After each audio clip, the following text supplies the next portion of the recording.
My dear students, तो फिर से आपका स्वागत है आपके प्यारे से यूट्यूब चैनल साइंस जंक्शन धीरज सर पर। और आज के इस वीडियो में हम लोग इनऑर्गेनिक केमिस्ट्री का जितना भी चैप्टर है सारा चैप्टर कंप्लीट करेंगे, जिसमें सबसे पहला जो है वो चैप्टर है इनऑर्गेनिक का, जो कि हम पहले भी डिस्कस कर चुके हैं। सब्जेक्टिव वे में पढ़ाया जा चुका है।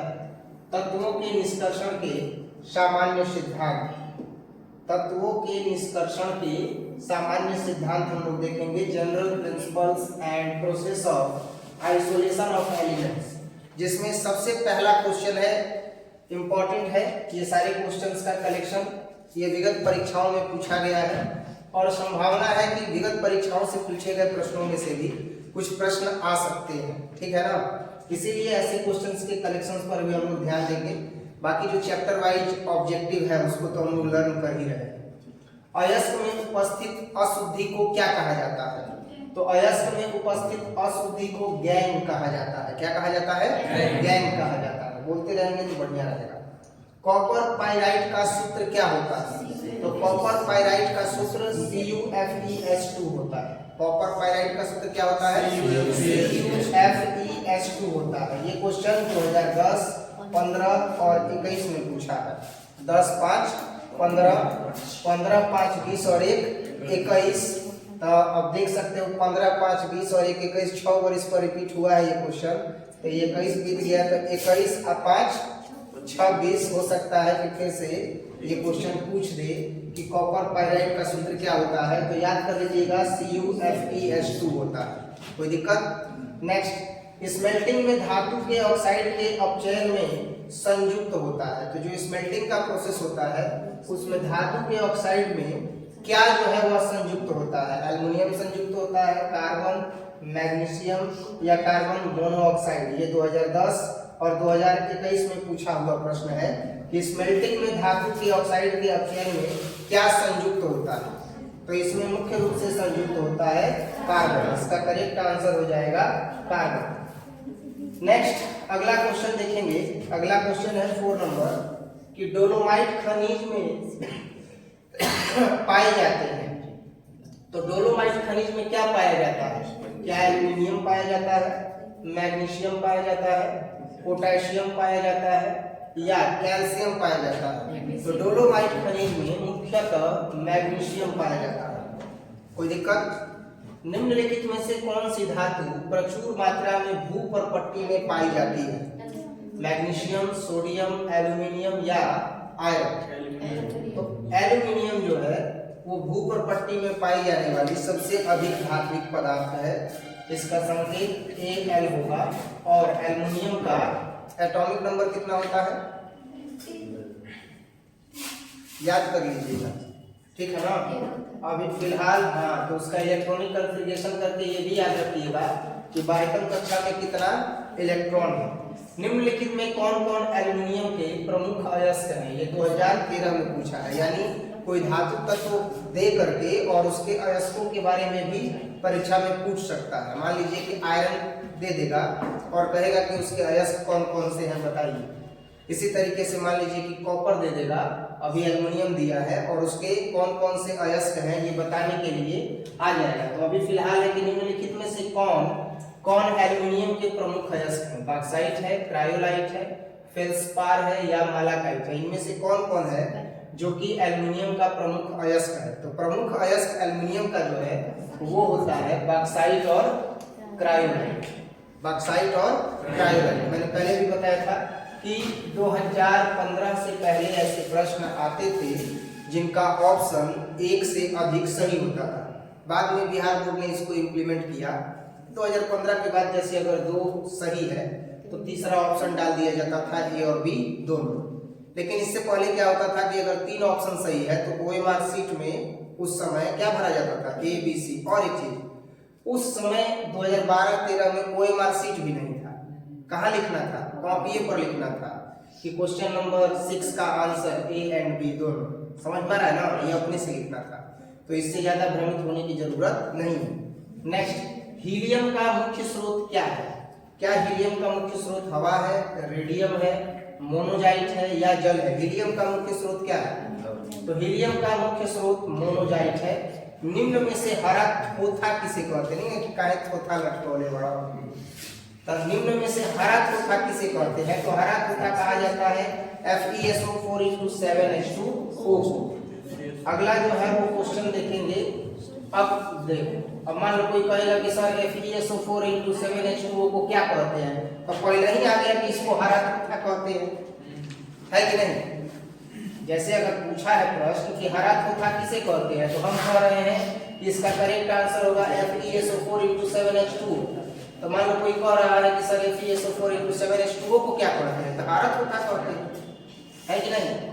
नेक्स्ट, सल्फाइड अयस्क का समाहरण किया जाता है फेन उत्प्लावन विधि द्वारा, विद्युत विच्छेदन द्वारा, भर्जन द्वारा, या इनमें से कोई नहीं। किसके द्वारा किया जाता है? किसके द्वारा? फेन उत्प्लावन विधि द्वारा, बिल्कुल करेक्ट आंसर। मालाकाइट जो है वो अयस्क है, तो मालाकाइट किसका अयस्क है? लोहा का, कॉपर का, जिंक का या सिल्वर का? कॉपर का, बिल्कुल सही। एल्यूमिनियम का अयस्क कौन है? बॉक्साइट है, हेमाटाइट है, डोलोमाइट है, या इनमें से कोई नहीं? कौन है? तो एल्यूमिनियम का जो अयस्क है वो क्या है? बॉक्साइट है। क्लियर है जी?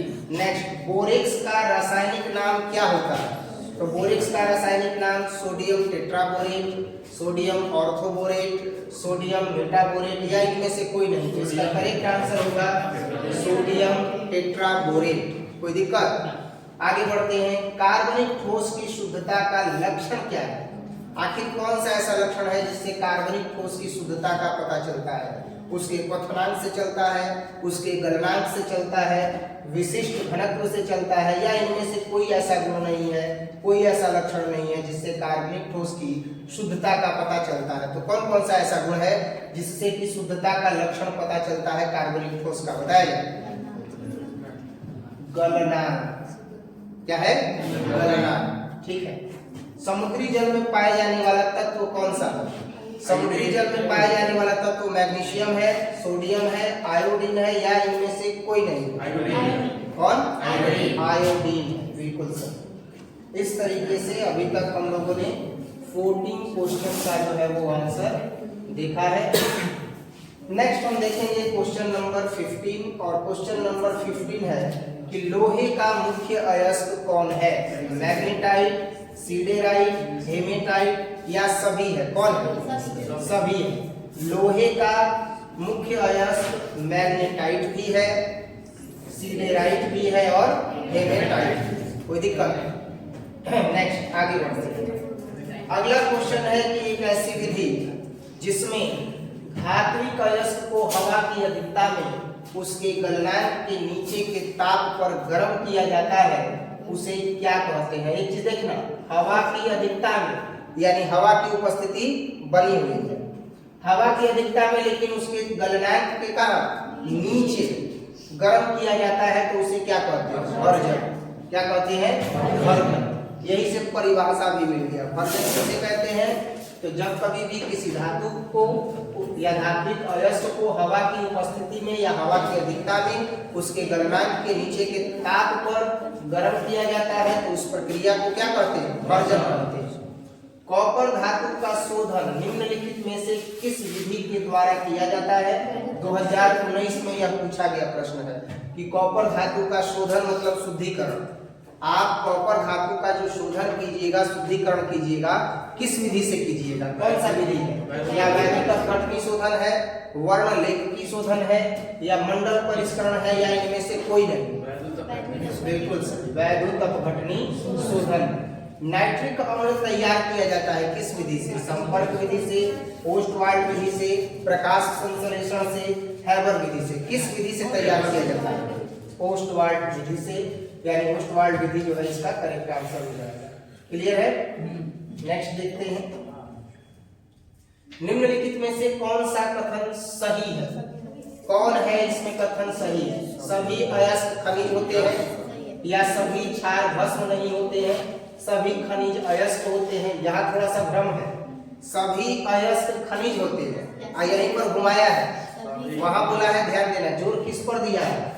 जोर दिया है अयस्क पर, कि सभी अयस्क क्या होते हैं? खनिज होते हैं। यहाँ जो किस पर दिया है, खनिज पर, कि सभी खनिज क्या होते हैं, अयस्क होते हैं, सभी क्षार भस्म नहीं है, या इनमें से सही कौन सा कथन है जो बिल्कुल ही सही है, बताया। तो सबसे पहला कि जितना भी अयस्क होता है वही क्या होता है, खनिज होता है, कोई दिक्कत। नेक्स्ट, निम्नलिखित में से कौन जिंक का अयस्क नहीं है, zinc plate, calamine, zincite, bauxite, ऐसा कौन है जो जिंक का अयस्क नहीं है, तो जिंक का अयस्क कौन नहीं है, तुम बताओ। बॉक्साइट, इसका करेक्ट आंसर डी होगा।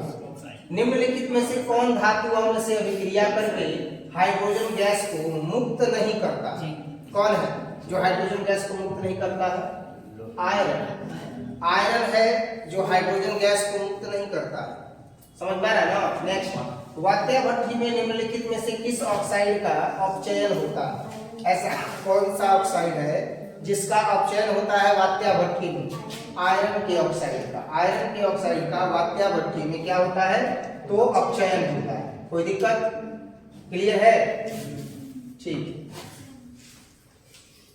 नेक्स्ट देखेंगे आगे, खनिज जिससे धातु का निष्कर्षण होता है उसे क्या कहा जाता है, खनिज जिससे धातु का निष्कर्षण होता है उसे क्या कहा जाता है, उसे अयस्क कहा जाता है। गेलेना किसका अयस्क है, गेलेना किसका अयस्क है, टीन का है, लेड का है, सिलिकॉन का है, या एजी किसका होता है, गोल्ड, गोल्ड ना, सिल्वर का होता है, सॉरी सिल्वर का, सिल्वर का एजी होता है। तो गेलेना किसका अयस्क होता है, गेलेना जो होता है वो लेड का होता है, सीबी का होता है, ठीक है। हमेशा स्वतंत्र अवस्था में पाया जाने वाला धातु कौन सा, सोना है, चांदी है, कॉपर है, या सोडियम है, कौन है जो स्वतंत्र अवस्था में पाया जाता है, सोना। सोना हमेशा स्वतंत्र अवस्था में पाया जाता है, यही कारण है कि सोने के जो है वो ज्वेलरी वगैरह बनते हैं तो माताएं बहनें जो है उसको धारण करती हैं, क्योंकि स्वतंत्र अवस्था में सोना का वाष्पीकरण नहीं होता है, यानी उसमें जो है वह ऑक्सीकरण वगैरह की क्रिया नहीं होती है। हाँ, धूल गर्दा बैठता है वो एक अलग बात है। लोहे का जंग लगने से रोकने का, या लोहे को जंग लगने से रोकने का सबसे अच्छा तरीका क्या, सबसे अच्छा तरीका क्या है जिसके चलते लोहे पर कभी जंगे नहीं लगेगा, आयरन कैथोड बना करके, या खारे जल में इसे रख करके, या है कि आयरन कैथोड बना दीजिए या खारे जल में इसे रख दीजिए, या इनमें से कोई नहीं। तो इसका करेक्ट आंसर क्या होगा, क्यों, क्योंकि आयरन कैथोड बनाने का मतलब हो गया कि निश्चित तौर पर उसमें जंग लगेगा। बैटरी में देखिए कैथोड और एनोड पर जंग लगता है कि नहीं लगता है, लगता है, ऑक्साइड बनता है वहां पर। खारे जल में रखेंगे तो नमी युक्त स्थिति हो जाएगा लोहे के लिए, तो उसमें और जल लगेगा। कह रहा है ए और बी दोनों, कौनों ना, फिर कह रहा है इनमें से कोई नहीं, तो इसका करेक्ट आंसर होगा इनमें से कोई नहीं। नेक्स्ट है कि निम्नलिखित में से कौन धातु का निष्कर्षण विद्युत विच्छेदन की क्रिया के द्वारा नहीं होता है, तो विद्युत विच्छेदन की क्रिया के द्वारा धातु का निष्कर्षण किसका नहीं होता है, सोडियम का नहीं होता है, मैग्नीशियम का नहीं होता है, एल्युमिनियम का नहीं होता है, या आयरन का नहीं होता है। तो सोडियम का भी जो है वह निष्कर्षण, धातु का निष्कर्षण विद्युत विच्छेदन की क्रिया से होता है। मैग्नीशियम का भी होता है, तभी Mg++ हो जाता है, सोडियम Na+ हो जाता है वैसे तो अपघटन करने पर, एल्युमिनियम भी +++ हो जाता है। लेकिन आयरन जो होता है उसका विद्युत विच्छेदन की क्रिया से क्या होता है, निष्कर्षण नहीं होता है। इसका करेक्ट आंसर हो जाएगा डी, Fe। क्लियर है। इस तरीके से अभी तक हम लोगों ने टोटल 27 क्वेश्चंस को जो है वो डिस्कस किया है। नेक्स्ट हम देखेंगे 28 नंबर क्वेश्चन, और 28 नंबर क्वेश्चन है कि हूप की विधि के द्वारा, कौन सी, हूप की विधि के द्वारा निम्नलिखित में से किस धातु का शोधन होता है। 2022 में पूछा गया। कॉपर का होता है, एल्युमिनियम का होता है, आयरन का होता है, जिंक का होता है, किसका होता है, बिल्कुल सही, एल्युमिनियम का होता है। पाइरोलुसाइट निम्नलिखित में से किसका अयस्क है, मैग्नीशियम, मैग्नीज, जिंक या लोहा, किसका, मैग्नीज, ठीक है। धातु के ऑक्साइड को कार्बन या कार्बन मोनोऑक्साइड के द्वारा धातु में अवकृत करने की क्रिया क्या कहलाती है, क्या कहलाती है, प्रगलन। अगर धातु का कोई ऑक्साइड है और उसे कार्बन या कार्बन के मोनोऑक्साइड के द्वारा धातु में अवकृत किया जा रहा है तो वह प्रक्रिया क्या कहलाएगी? प्रगलन कहलाएगी। निम्नलिखित में से किस धातु के निष्कर्षण के लिए साइनाइड विधि का उपयोग किया जाता है? कौन सा ऐसा धातु है जिसके निष्कर्षण के लिए साइनाइड विधि का उपयोग किया जाता है? कौन है? एजी। एजी किसका संकेत है? अभी बताया गया, सिल्वर का। लोहे का मुख्य ऑक्साइड अयस्क कौन है? लोहे का मुख्य ऑक्साइड अयस्क क्या होता है? हेमेटाइट होता है। क्लियर है? आप लोग भी एकदम टाइट बैठे रहिए, ठंडा में सिकुड़िए नहीं, ठीक है? देखा जाए निम्नलिखित धातुओं में किसके निष्कर्षण में वैद्युत धातु कर्म का उपयोग होता है? ये 2024 में पूछा गया है। ये जो धातु दिया गया है, लोहा दिया गया है, लेड दिया गया है, सिल्वर दिया गया है, सोडियम दिया गया है, इसमें वैद्युत धातु कर्म का उपयोग किसमें होता है? कौन से धातु के निष्कर्षण में वैद्युत धातु कर्म यानी कि वैद्युत अपघटन विधि का उपयोग होता है? ऐसा कौन है? सोडियम, बिल्कुल सही। जिसमें दो अलग अलग धातु उपस्थित होते हैं वह अयस्क क्या होता है? हेमेटाइट, गैलियनाइट, मैग्नेटाइट या कॉपर पाइराइट क्या होता है? कॉपर पाइराइट है, बिल्कुल सही। प्रगलन विधि में धातु के ऑक्साइड के अपचयन में क्या प्रयुक्त किया जाता है? प्रगलन विधि में धातु के ऑक्साइड के अपचयन में क्या प्रयुक्त होता है? एल्युमिनियम, कार्बन, मैग्नीशियम या सल्फर, इनमें से क्या उपयोग होता है? बिल्कुल सही, कार्बन का उपयोग किया जाता है। और कार्बन के उपयोग के द्वारा जब अपचयन किया जाता है तो धातु के ऑक्साइड का क्या हो जाता है? प्रगलन हो जाता है। नेक्स्ट, प्रगलन विधि में धातु के ऑक्साइड के अपचयन में मुख्यतः क्या प्रयुक्त होता है? अभी बताया क्या होता है? कार्बन होता है, बताया गया ना। नेक्स्ट, निम्नलिखित समीकरण के द्वारा व्यक्त धातु के शुद्धिकरण की विधि को क्या कहा जाता है? मान लीजिए कि यहाँ पर टिटेनियम है और आयोडीन है, तो जब टिटेनियम आयोडीन से अभिक्रिया करता है तो टिटेनियम टेट्रा आयोडाइड बनाता है। और जब टिटेनियम टेट्रा आयोडाइड को 1675 केल्विन ताप पर गर्म किया जाता है तो यह शुद्ध टिटेनियम और आयोडीन क्या हो जाता है? अलग हो जाता है। तो इस टोटल टिटेनियम को प्राप्त करने की यह जो अभिक्रिया दर्शाई गई है, जहां तापमान अति उच्च रखा गया है, इस अभिक्रिया के द्वारा शुद्धिकरण की विधि जो यह दिखाई गई है, प्रदर्शित की गई है, इसको क्या कहा जाता है? क्या कहा जाता है? क्या क्यूमुलेशन कहा जाता है, पोलिंग कहा जाता है, या वेन ऑर्कल मेथड कहा जाता है, या प्रक्षेप शोधन कहा जाता है? तो इसका करेक्ट जवाब क्या होगा? When oracle method. ये जो मेथड है जहां पर दो ताप अंतराल पर शुद्ध धातु पदार्थ को प्राप्त किया जा रहा है, उसे क्या कहा जाता है? वैन ऑर्कल मेथड कहा जाता है। निम्नलिखित में से कौन धातु विद्युत अपघटन से प्राप्त नहीं होता है? ये 2025 में पूछा गया है कि ऐसा कौन सा धातु है जो विद्युत अपघटन के द्वारा प्राप्त ही नहीं होता है? तो इसका तो एकदम साधारण सा जवाब क्या है? आयरन है, Fe है। और इस तरीके से तत्वों के निष्कर्षण एवं सिद्धांत अध्याय समाप्त हुआ। इसके बाद हम देखेंगे अगला चैप्टर, और अगला चैप्टर है पी ब्लॉक के तत्व। पी ब्लॉक के तत्व चैप्टर से भी बहुत बार जो है वह क्वेश्चंस पूछे गए हैं और हम लोग अब इसी को डिस्कस करेंगे थोड़ा धैर्य के साथ। मैंने कई बार बताया है कि पढ़ाई जो होता है कैसे होता है? धैर्य के साथ होता है। आप परेशान हो जाइएगा तो कुछ भी याद नहीं होगा, लेकिन अगर आप धैर्य के साथ बैठिएगा बुक लेकर के और धीमे धीमे बहुत ही आसानी से आप बहुत सारे टॉपिक्स को क्या कर सकते हैं? कंप्लीट कर सकते हैं। लेकिन अब धैर्य है ही नहीं, एकदम परेशान है। फिजिक्स का भी नोट्स खोल लिए हैं, केमिस्ट्री का भी नोट्स खोल लिए हैं, बायोलॉजी का भी नोट्स खोल लिए हैं। कई बच्चे ऐसा करते हैं, सब नोट्स खोल लेते हैं और इसके बाद फोटो खींच करके रील बना देते हैं कि तिल का की गुरहथी हई दिन के। तो ऐसे होता है ना, विवाह को जैसे दर्शाया जाता है वैसे ही परीक्षा को दर्शा दिया जाता है। तो मैं उनकी बात नहीं कर रहा हूँ, वो मजाक मजाक में वो सब कर रहे हैं। लेकिन जो सीरियस है, मैं बार बार कहता हूँ कि आप जब चादर ओढ़ करके सो रहे हैं तो ये याद रखिएगा, बिहार के किसी कोने में कोई एक विद्यार्थी जरूर है जो पढ़ रहा है। अब बस यही विचार जब आपके मन में आ जाएगा ना, बस चादर ओढ़ के सोना नहीं है, बैठ जाना है और चुपचाप नोट्स सामने और क्या करना है, पढ़ना है। आप घर पर पढ़िए, राइटिंग स्किल कैसे इंप्रूव करना है उस पर तो काम हो ही रहा है, आप देख ही रहे हैं।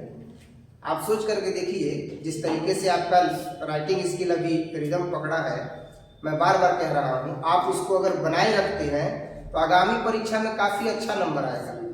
लेकिन फिर भी कुछ बच्चे हैं जो अभी भी अनियमित हैं, नहीं होना चाहिए। तो ज़्यादा से ज़्यादा धैर्य धारण करना है, दूसरा अनुशासन के पथ पर चलना है, नियमितता बनाए रखना है। जब कुछ नहीं अगर आ रहा है तब भी पढ़ना है, कुछ समझ में नहीं आ रहा है तो डिस्कस करना है, समझ में आ रहा है कि नहीं आ रहा है, इतना चीज करना पड़ेगा। लेकिन सोने से पहले ये जरूर याद रखना कि बिहार के किसी कोने में एगो है जो क्या कर रहा है, पढ़ रहा है, और वही बिहार टॉप करेगा, ये एकदम पक्का है। तो इसीलिए थोड़ा मन लगा करके पढ़ना है। बाकी हम लोग देखते हैं, यहाँ पर जो है वो दिया गया है कि H3PO3। कई बार जो टीचर्स होते हैं वो इस चीज को ऐसे ही पढ़ देते हैं कि H3PO3। तो H3PO3 को क्या कहते हैं, कौन कह सकते, बता सकता है? H3PO3 क्या है? एक भास्मिक अम्ल है, द्विभास्मिक अम्ल है, त्रिभास्मिक अम्ल है, या इनमें से कोई नहीं, ऐसे ही ना पढ़ा जाए। देखिएगा बच्चा लोग क्या है, तो पहला क्वेश्चन है हम लोगों का H3PO3। हम लोग पहले बच्चा लोग, अब हम लोग देखेंगे, थोड़ा सा ऐसे शूट कर लेते हैं, है कि नहीं। तो अब हम लोग आगे देखेंगे, और आगे देखेंगे चैप्टर होगा पी ब्लॉक के तत्व, द पी ब्लॉक एलिमेंट, जिसका सबसे पहला क्वेश्चन होगा बच्चा H3PO3 है एक, क्या है, तो एक भास्मिक अम्ल है, द्विभास्मिक अम्ल है, त्रिभास्मिक अम्ल है, या इनमें से कोई नहीं। तो इसका करेक्ट आंसर होगा कि यह द्विभास्मिक अम्ल है। तो H3PO3 क्या है, एक द्विभास्मिक अम्ल है। अब इतना ही पढ़ लिया जाएगा। अब बच्चा यह सोच रहा है कि H3 और PO3 को क्या कहते हैं, बताया जाए। H3PO3 को क्या कहते हैं, कोई नहीं जानता है, लेकिन ऐसे ही पढ़ा करके आगे बढ़ जाएगा और बच्चा बिल्कुल यह सोचेगा नहीं कि H3PO3 को क्या कहते हैं। तो H3PO3 को बोला जाता है फास्फोरस एसिड। क्या बोला जाता है? फास्फोरस। क्या बोला जाता है? Phosphorus acid. मैंने देखा है बहुत सारे ऐसे है वीडियोज जिसमें ऐसे ही बस पढ़ दिया जाता है कि H3PO3 है एक। तो क्या है भैया H3PO3? पहले H3PO3 का नाम तो बताइए। फास्फोरस एसिड है, और फास्फोरस एसिड क्या हो गया, तो एक द्विभास्मिक अम्ल हो गया, कोई दिक्कत। नेक्स्ट, चक्रीय मेटाफास्फोरिक अम्ल में POP बंध की संख्या कितनी होती है? तो POP बंध की संख्या कितनी होगी? 4 होगी। ईथर में ऑक्सीजन परमाणु होता है, अतिक्रियाशील होता है या प्रतिस्थापन योग्य होता है, तुलनात्मक रूप से अक्रिय होता है या क्रियाशील होता है। क्या होता है? तो तुलनात्मक रूप से ऑक्सीजन परमाणु जो होता है वह ईथर में क्या होता है? अक्रिय होता है। अक्रिय रूप से यह उपस्थित रहता है, कोई दिक्कत। नेक्स्ट देखेंगे क्वेश्चन नंबर 4। क्वेश्चन नंबर 4 है कि निम्न में से कौन सबसे शक्तिशाली ऑक्सीकारक पदार्थ है? सबसे शक्तिशाली ऑक्सीकारक पदार्थ क्या होता है? F2 होता है, कोई दिक्कत। निम्न में से किन स्पीशीज का आबंध क्रम 2 सही 1/2 होता है? ऐसा कौन सा स्पीशीज है?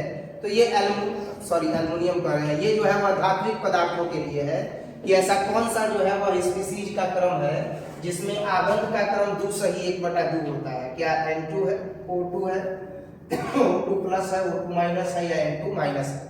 तो कौन ऐसा है स्पीशीज जिसका आबंध क्रम 2 सही 1/2 होता है? तो इसका करेक्ट आंसर क्या होगा? इसका करेक्ट आंसर होगा कि स्पीशीज क्रम जिसका आबंध क्रम 2 सही 1/2 होता है, नाइट्रोजन होता है, N2 होता है, और क्या होता है? O2 होता है। दोनों होता है, A और B दोनों, कोई दिक्कत। नेक्स्ट, निम्नलिखित में से कौन सी धातु प्रकृति में मुक्त अवस्था में पाई जाती है? मुक्त अवस्था में पाई जाने वाली जो धातु है वह कौन है? सोना है। निम्नलिखित में से कौन हाइड्रोजन बंधन नहीं बनाता है? कौन है जो हाइड्रोजन बंधन नहीं बनाएगा? तो हाइड्रोजन बंधन नहीं बनाता है HCl। अब H2O देखिएगा तो ऑक्सीजन से 2 को हाइड्रोजन जुड़ता है। NH3 देखिएगा तो नाइट्रोजन से हाइड्रोजन 3 को जुड़ता है, एक एक इलेक्ट्रॉन की साझेदारी होती है। अगर इसका हम व्याख्या करेंगे तो कुछ इस तरीके से व्याख्या करेंगे कि भाई नाइट्रोजन है और हाइड्रोजन कितना है 3 गो है ना। तो अब यहाँ पर अगर देखा जाए तो एक एक इलेक्ट्रॉन नाइट्रोजन का 7 होता है ना। तो पहले कक्षा में कितना 2 और बाह्यतम कक्षा में इसके कितना हो गया 5, तो 3 × 5। अब ये एक एक इलेक्ट्रॉन नाइट्रोजन से लेके हाइड्रोजन नाइट्रोजन के साथ बंध बनाया और एक एक दिया है, तो नाइट्रोजन भी अपना स्टेप पूरा करने के लिए एक एक ले लेगा। तो अब यहाँ देखिए 2 तो 4 2 6 और 2 8 नाइट्रोजन का हो गया पूरा और हाइड्रोजन का एक एक पूरा हो गया। तो ये इलेक्ट्रॉनों के आदान प्रदान से नाइट्रोजन और हाइड्रोजन के बीच में कौन सा बंध बन गया, हाइड्रोजन बंध बन गया। इसी तरीके से H2O में भी बनता है, इसी तरीके से हाइड्रोजन फ्लोराइड में भी बनता है, HF में भी बनता है, लेकिन किसमें नहीं बनता है, तो नहीं बनने वाला जो है वो कौन है HCl है। HCl में हाइड्रोजन आबंध नहीं बनता है। कोई दिक्कत, क्लियर है यहाँ तक। नेक्स्ट, हीलियम का मुख्य स्रोत क्या होता है, कौन बताएगा बच्चा। हीलियम का मुख्य स्रोत क्या होता है, तो हीलियम का जो मुख्य स्रोत होता है वो क्या होता है, हवा होता है। नेक्स्ट है कि xenon tetra fluoride XeF4 xenon tetra fluoride का आकार कैसा होता है, तो जिनॉन टेट्रा फ्लोराइड का जो आकार होता है वो होता है स्क्वायर प्लेनर। क्या होता है, स्क्वायर प्लेनर। निम्नलिखित में सबसे प्रबल लुईस अम्ल कौन सा है, लुईस मतलब लुईस अम्ल। निम्नलिखित में से सबसे प्रबल लुईस अम्ल कौन सा है, लुईस लिखा है, इसको आप समझिएगा, इसको क्या कहा जाता है, लुईस अम्ल। निम्न में से जो प्रबल लुईस अम्ल है वो कौन सा बताया जाए, क्या है, boron tetra fluoride BF3, boron tetra, sorry tetra कर रहे हैं जी, ट्राई, 3 है तो क्या बोलेंगे try, boron try fluoride. Clear है, आगे बढ़ते हैं। निम्नलिखित में से सबसे कम भास्मिक कौन है, तो सबसे कम भास्मिक जो है वो नाइट्रोजन ट्राइफ्लोराइड होता है। कौन होता है, नाइट्रोजन ट्राइफ्लोराइड। H2SO4, अब इसको क्या कहेंगे, सल्फ्यूरिक अम्ल, H2SO4 सल्फ्यूरिक अम्ल। तो इसके नमूने में है कि ये क्या है, अम्ल है, तो इसका करेक्ट आंसर क्या हो जाएगा, अम्ल। सोडियम आवर्त सारणी में किस ग्रुप का सदस्य है, कौन से ग्रुप का सदस्य है, तो सोडियम ग्रुप 1 का सदस्य है। किसका है, ग्रुप 1 का सदस्य है। क्लियर है ना। नेक्स्ट आगे देखेंगे इसके। अभी तक हम लोगों ने 13 क्वेश्चंस को डिस्कस किया है, जिसमें से कुछ क्वेश्चंस का आंसर आपको पता है और ये अच्छा है, पता होना चाहिए। नेक्स्ट, क्षारीय मृदा धातु का इलेक्ट्रॉनिक विन्यास कितना होता है, तो क्षारीय मृदा धातु का जो इलेक्ट्रॉनिक विन्यास होता है वह NS2 होता है। नेक्स्ट, बोरॉन विकर्ण आबंध क्या दर्शाता है, तो बोरॉन विकर्ण आबंध जो है वह कहां से दर्शाता है, तो सिलिकॉन से दर्शाता है, Si से दर्शाना प्रारंभ करता है। कोई दिक्कत, आगे बढ़ते हैं। ऊष्मा और विद्युत का अच्छा चालक कौन है, ग्रेफाइट। ग्रेफाइट जो होता है वह ऊष्मा और विद्युत का अच्छा चालक होता है। नेक्स्ट, निम्नलिखित अपरूपों में कार्बन का सर्वाधिक प्रतिशत अधिकतम क्या मान होता है, तो कार्बन का सर्वाधिक प्रतिशत अधिकतम मान कितना होता है, तो सबसे कार्बन जो होता है अधिक वह कोकोनट चारकोल में होता है। किसमें होता है, कोकोनट चारकोल में होता है। ये चारकोल जो है वह किसका है, तो एक कोयले का प्रकार है और उस कोयले के प्रकार में जो है सबसे ज्यादा जो है वह कार्बन की प्रतिशत मात्रा पाई जाती है। तो निम्नलिखित अपरूपों में कार्बन का सर्वाधिक प्रतिशत अधिकतम मान किसमें होता है, तो कोकोनट चारकोल में होता है। हीरे में कार्बन का जो संकरण होता है कितना होता है, sp3 होता है। हीरे में जो कार्बन का संकरण होता है वह कितना होता है, sp3 होता है। क्लियर है ना जी सर। नेक्स्ट, अगला क्वेश्चन है कि कार्बनिक यौगिकों में तत्व उपस्थित होना चाहिए। कार्बनिक यौगिकों में जो तत्व है वह उपस्थित होना चाहिए ऑक्सीजन, कार्बन, हाइड्रोजन या नाइट्रोजन, तो कौन सा तत्व उपस्थित होना चाहिए? कार्बन उपस्थित होना चाहिए। श्रृंखलन गुण सबसे ज्यादा किस में होता है? तो श्रृंखलन गुण सबसे ज्यादा कार्बन में होता है। अच्छा, कार्बन में श्रृंखलन गुण क्यों होता है? क्योंकि कार्बन के बाह्यतल कक्षा में 4 इलेक्ट्रॉन होते हैं और ये 4 इलेक्ट्रॉन के चलते ही समस्त हैलोजन ग्रुप से भी क्रिया करता है, ऑक्सीजन से भी क्रिया करता है और यह अनेकों प्रकार के कार्बनिक यौगिक बनाता है, जिसमें अलग अलग ग्रुप का नाम दिया जाता है। जैसे एल्केन दिया जाता है, एल्कीन दिया जाता है, एल्काइन दिया जाता है, इसके बाद जो है हेलो एल्केन दिया जाता है, हेलो एरीन दिया जाता है, कीटोन ग्रुप दिया जाता है, ऐसे ही बहुत सारे ग्रुप हैं। और इसके श्रृंखलन गुण के चलते ही केमिस्ट्री में एक अलग भाग प्रारंभ हो गया जिसको कहा जाता है organic chemistry. Because of outer most shell कितने हैं इसके? 4। बाह्यतम कक्षा में कार्बन के कितने इलेक्ट्रॉन हैं? 4, जो साझेदारी करने की प्रवृत्ति रखते हैं, जिसके चलते यह क्या करता है? श्रृंखलन गुण अपना लेता है। तो श्रृंखलन गुण सबसे ज्यादा किसमें होता है बच्चा? कार्बन में होता है। अगला देखेंगे कि कार्बन की जो संयोजकता है वह कितनी होती है। अब बाह्यतम कक्षा में 4 लोग है तो वो 4 ही को लेकर के अपना अष्टक पूरा करेगा, तो अष्टक जब पूरा करेगा तो वो उसकी संयोजकता कहलाएगी। तो इसकी संयोजकता कितनी हो जाएगी? 4 हो जाएगी। निम्नलिखित में से कौन ऑक्साइड धातु की तरह विद्युतीय गुण को दर्शाता है? तो ऑक्साइड, लेकिन धातु की तरह विद्युतीय गुण को दर्शाता है तो वो है क्रोमियम डाइऑक्साइड। कौन है? Chromium dioxide.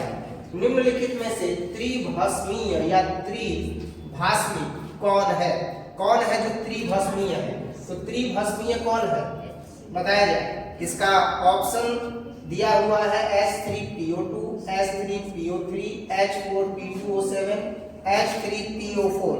तो ये जो त्रिभास्मिक है वो कौन है? त्रिभास्मिक जो है वो है H3PO4। नेक्स्ट, व्हाइट फास्फोरस अणु इनमें से क्या सही नहीं है? यानी व्हाइट फास्फोरस अणु के बारे में इनमें से क्या सही नहीं दिया गया है? तो 6p p सिंगल बॉन्ड होता है या 4p p सिंगल बॉन्ड होता है या 4 लोन पेयर इलेक्ट्रॉन होता है। तो इसका करेक्ट आंसर क्या हो जाएगा? 4 जो है वह लोन पेयर इलेक्ट्रॉन होता है। ठीक है ना? ये सारे क्वेश्चन आप देख सकते हैं कि विगत परीक्षाओं में पूछे गए हैं।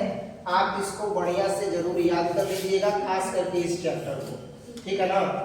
C2 अणु में सिग्मा और पाई बंध की संख्या कितनी होती है? तो C2 में जो सिग्मा बंध है और जो पाई बंध है उसमें कितना संख्या होता है सिग्मा बंध का और कितना संख्या होता है पाई बंध का? तो इसका करेक्ट आंसर क्या होगा? 1 सिग्मा बंध होता है और 2 क्या होता है? पाई होता है। 1 सिग्मा और 2 पाई जो होता है वो सिर्फ कितना होता है? 2 पाई। नेक्स्ट, सॉरी ये तो दूसरे में हम लोग चले गए ना। 1 सिग्मा होता है और क्या होता है? 2 पाई होता है। किस अणु का द्विध्रुव आघूर्ण 0 होता है? ऐसा कौन सा अणु है जिसका द्विध्रुव आघूर्ण 0 होता है? BF3, boron trifluoride.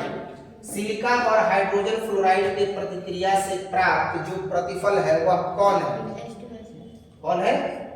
H2SiF6। Clear है?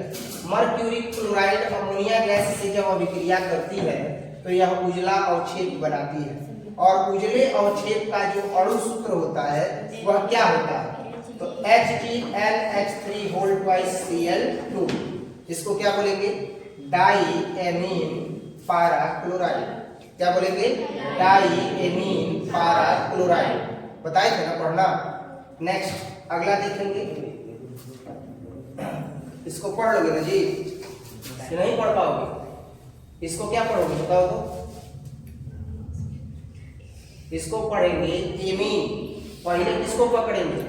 जो उसका मेन सेंटर है उसको ना। तो इसको क्या पढ़ेंगे? एमीन पारा क्लोराइड। क्या पढ़ेंगे? एमीन पारा क्लोराइड। क्लियर है? लेकिन हमारा यहाँ पर आंसर क्या है? तो एमीन, और ये था ना डाईएमीन पारा क्लोराइड। क्लियर है? आगे बढ़ते हैं। 29 नंबर क्वेश्चन। निम्नलिखित में से कौन निम्नलिखित में से कौन नेस्लर अभिकारक के साथ पीला या भूरा अवक्षेप देता है? नेस्लर अभिकारक क्या होता है जी? नेशनल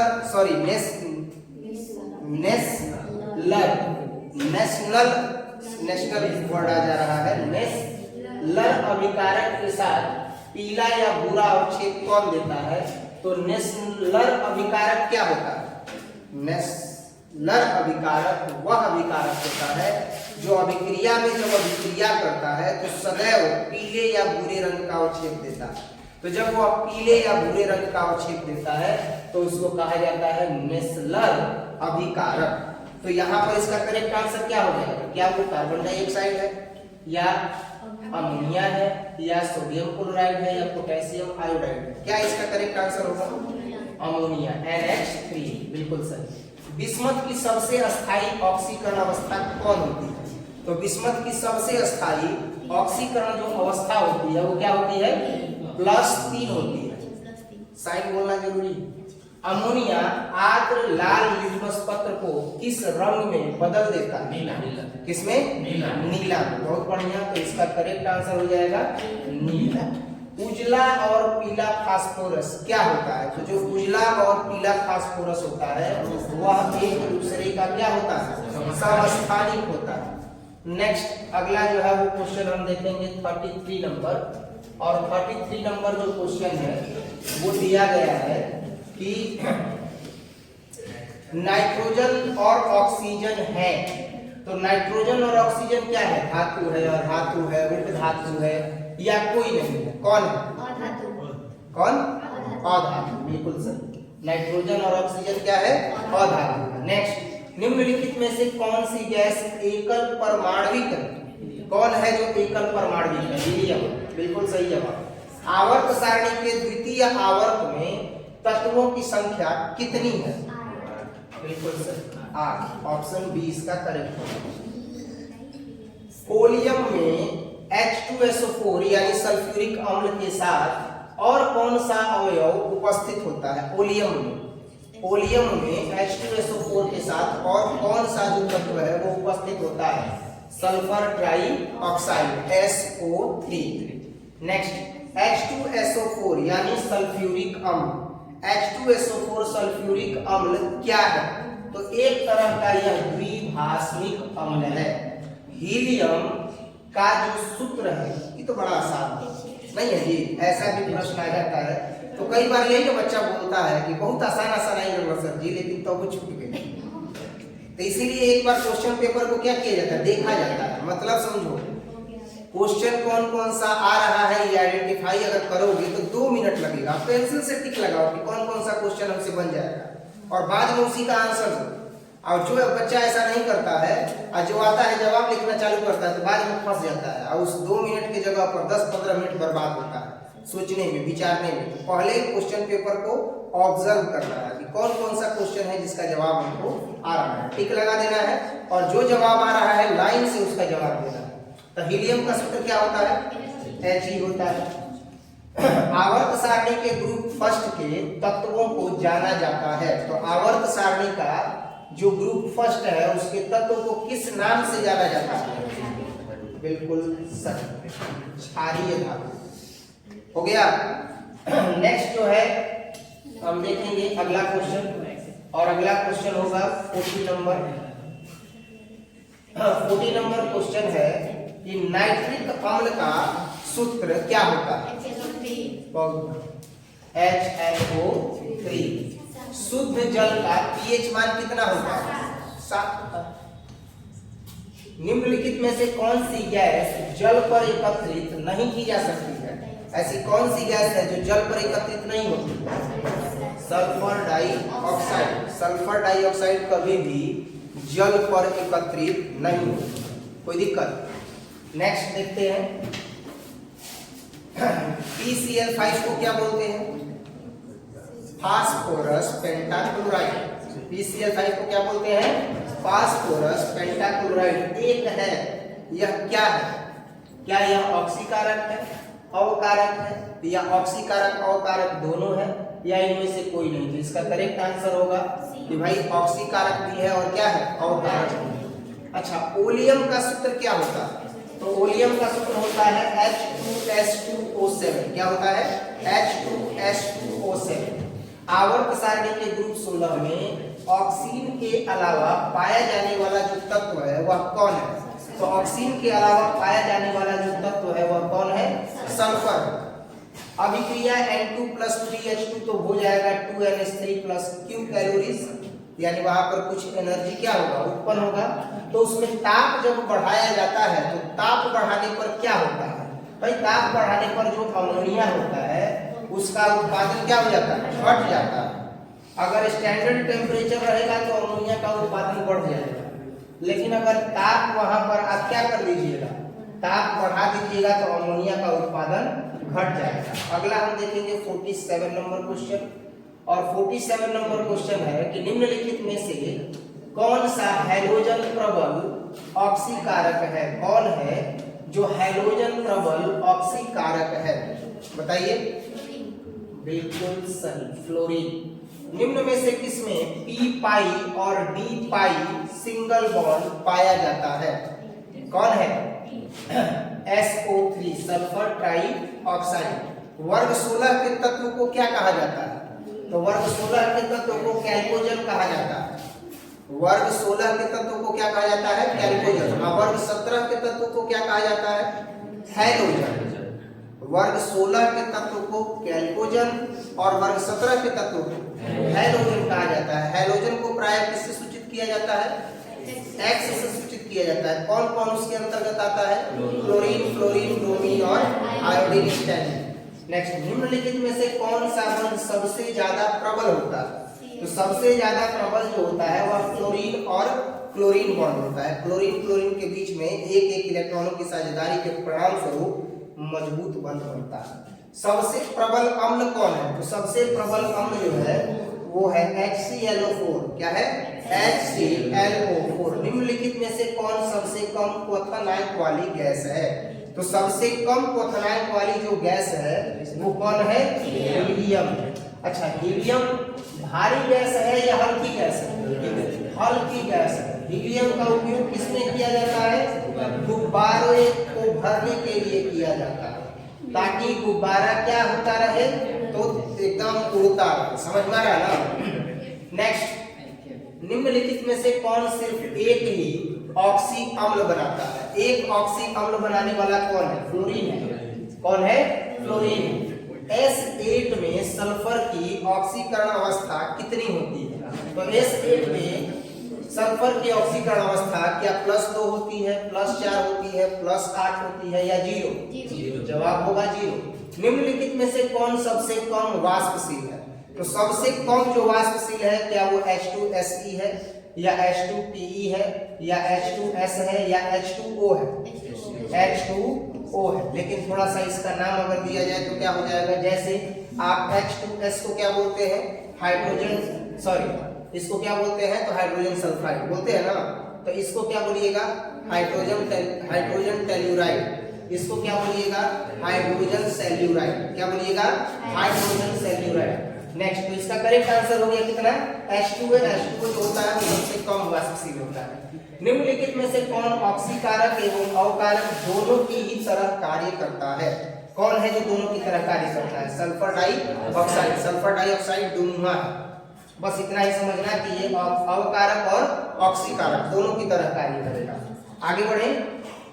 नेक्स्ट है कि निम्नलिखित में से कौन रंगीन होता है? कौन है जो रंगीन है? तो रंगीन जो होता है वह नाइट्रोजन डाइऑक्साइड होता है। हैबर विधि से अमोनिया के निर्माण में निम्नलिखित में से कौन से उत्प्रेरक का प्रयोग किया जाता है? तो हैबर विधि से जब भी अमोनिया का उत्पादन होता है तो लोहे के महीन पाउडर का उत्प्रेरक के रूप में प्रयोग किया जाता है। निम्नलिखित में से किस यौगिक का शून्य द्विध्रुव आघूर्ण है? यानी द्विध्रुव आघूर्ण मतलब इलेक्ट्रिक डाइपोल। इलेक्ट्रिक डाइपोल ऐसा कौन है इसमें जिसका जो शुद्ध द्विध्रुव आघूर्ण है वह कितना है? 0 है। तो द्विध्रुव आघूर्ण जो है वह किसका है? तो कार्बन टेट्राक्लोराइड का, CCl4 का। कार्बन 4 है तो टेट्रा, Cl है तो क्लोराइड। CCl4 का जो द्विध्रुव आघूर्ण है वह कितना होता है? 0 होता है। निम्नलिखित में से किसमें ऑक्सीजन की ऑक्सीकरण अवस्था +2 है? तो +2 जो ऑक्सीकरण अवस्था होती है वह किसकी होती है? F2O की होती है। क्लियर है? इस तरीके से हमने अभी तक लगभग 60 क्वेश्चंस इस चैप्टर में डिस्कस किए हैं। अभी और देखेंगे इसके आगे है अभी 61 क्वेश्चन कि निम्नलिखित में से कौन रेडियो एक्टिव उत्कृष्ट गैस है? कौन है जो रेडियो एक्टिव उत्कृष्ट गैस है? हीलियम है, नियॉन है, जेनॉन है या रेडॉन है या रेनॉन है, सॉरी रेनॉन है। तो इसमें रेडियो एक्टिव जो उत्कृष्ट गैस है वो कौन है? तो इसका करेक्ट आंसर होगा आर्गन। निम्नलिखित में से किस उत्कृष्ट गैस के द्वारा सबसे ज्यादा यौगिक बनाया गया है? सबसे ज्यादा यौगिक किसके द्वारा बनाया गया है? ऐसी कौन सी उत्कृष्ट गैस है? हीलियम है, नियॉन है, आर्गन है या जेनॉन है? कौन है? जेनॉन। देख के ही लग रहा है कि ये थोड़ा सा अलग है कि नहीं? यही इसका ये उत्कृष्ट गैस है जिससे कि ज्यादा यौगिक बना। अब यहाँ पर एक दिया हुआ है इलेक्ट्रॉनिक विन्यास, और इलेक्ट्रॉनिक विन्यास देने के बाद यह पूछा जा रहा है कि आखिर यह किसका जो है वह इलेक्ट्रॉनिक विन्यास है। तो यह इलेक्ट्रॉनिक विन्यास किसका होगा, कैसे पता चलेगा? तो सारे इलेक्ट्रॉन को जोड़ेंगे। तो जोड़ते हैं, 2 और 2 4, 4 और 1 5 और 1 6 और 1। ये जो ऊपर दिया हुआ है कपड़ा पर उसको क्या कहते हैं? Number of electron. जोड़िए, 2 और 2 4 1 5 1 6 1 7 किसका होता है? नाइट्रोजन का। देखिए है कहीं पर, यही इसका क्या होगा? करेक्ट आंसर होगा। नेक्स्ट, निम्नलिखित में से कौन नाइट्रोजन का ऑक्साइड हंसाने वाला गैस है? ये तो सबको पता है। नाइट्रोजन का ऐसा कौन सा ऑक्साइड है जो हंसाने वाला है? तो इसका करेक्ट आंसर होगा नाइट्रस ऑक्साइड। आप जब 11th में थे तब भी चर्चा किए थे कि नाइट्रस ऑक्साइड को अगर एक शीशी में लेकर के या फोड़ दिया जाए यहाँ पर, तो उसको सूंघने वाले जितने लोग हैं सब क्या करने लगेंगे? हंसने लगेंगे, क्योंकि उसी को क्या कहते हैं? लाफिंग गैस कहते हैं। समझ में आ रहा है ना? निम्नलिखित में से किसकी बंध ऊर्जा सबसे अधिक होती है?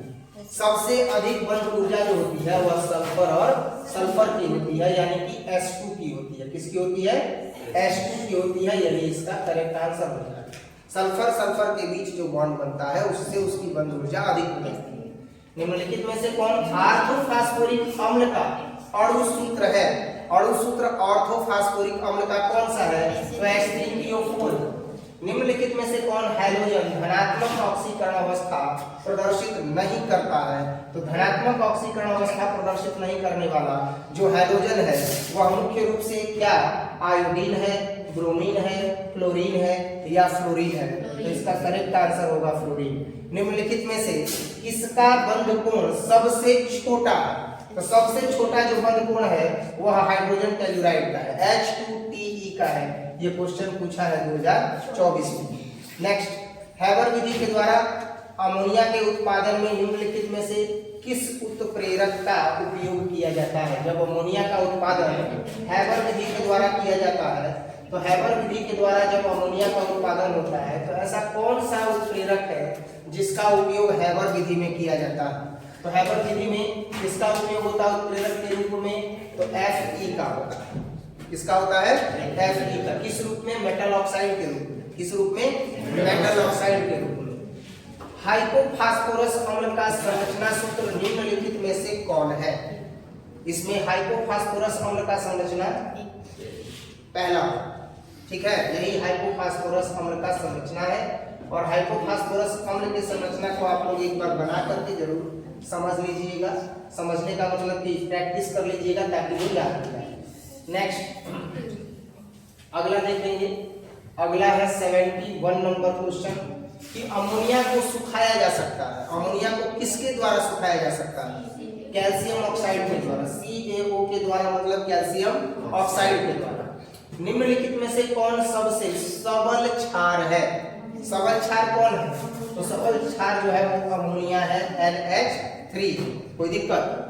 नेक्स्ट, इसके बाद है कि सल्फर ट्राइऑक्साइड। सल्फर ट्राइऑक्साइड में सल्फर का जो संकरण होता है वह कितना होता है? तो सल्फर का जो संकरण होता है वह sp2 होता है। sp2 का मतलब कौन सा बंध? द्विबंध। नाइट्रोजन की उच्चतम सहसंयोजकता कितनी होती है? नाइट्रोजन की उच्चतम सहसंयोजकता कितनी होती है? अधिक से अधिक संयोजकता कितनी होगी? 5 होगी। क्लियर है? आगे बढ़ते हैं। नेक्स्ट, द्रव ऑक्सीजन के एक अणु में अयुग्मित इलेक्ट्रॉन की संख्या कितनी होती है? द्रव ऑक्सीजन के एक अणु में अयुग्मित इलेक्ट्रॉन की संख्या कितनी होती है? कितनी होती है? 2 होती है। वायुमंडल में सबसे प्रचुर मात्रा में पाया जाने वाला उत्कृष्ट गैस कौन सा है? आर्गन है।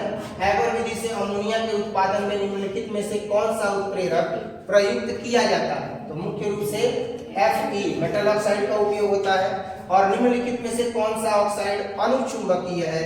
तो अनुचुंबकीय ऑक्साइड मुख्य रूप से क्या है?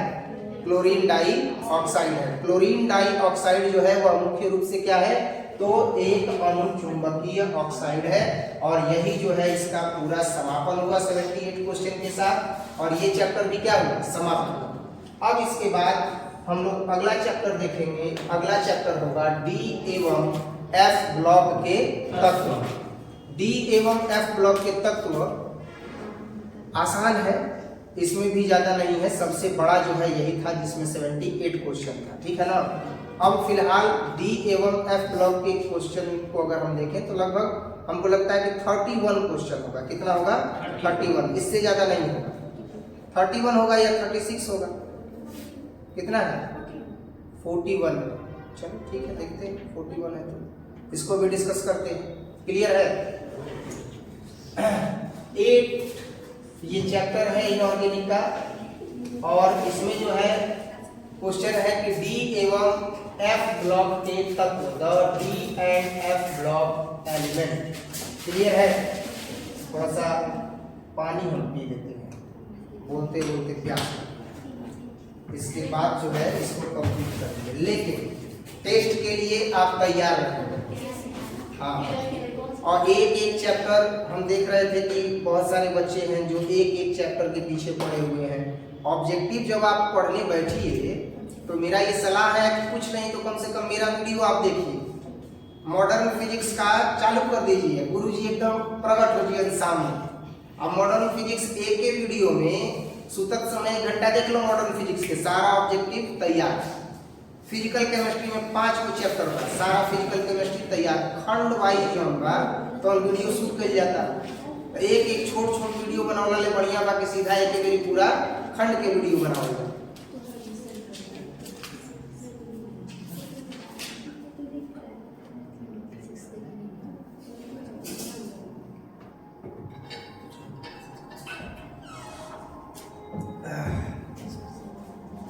देखते हैं, वो चैप्टर कंप्लीट हुआ।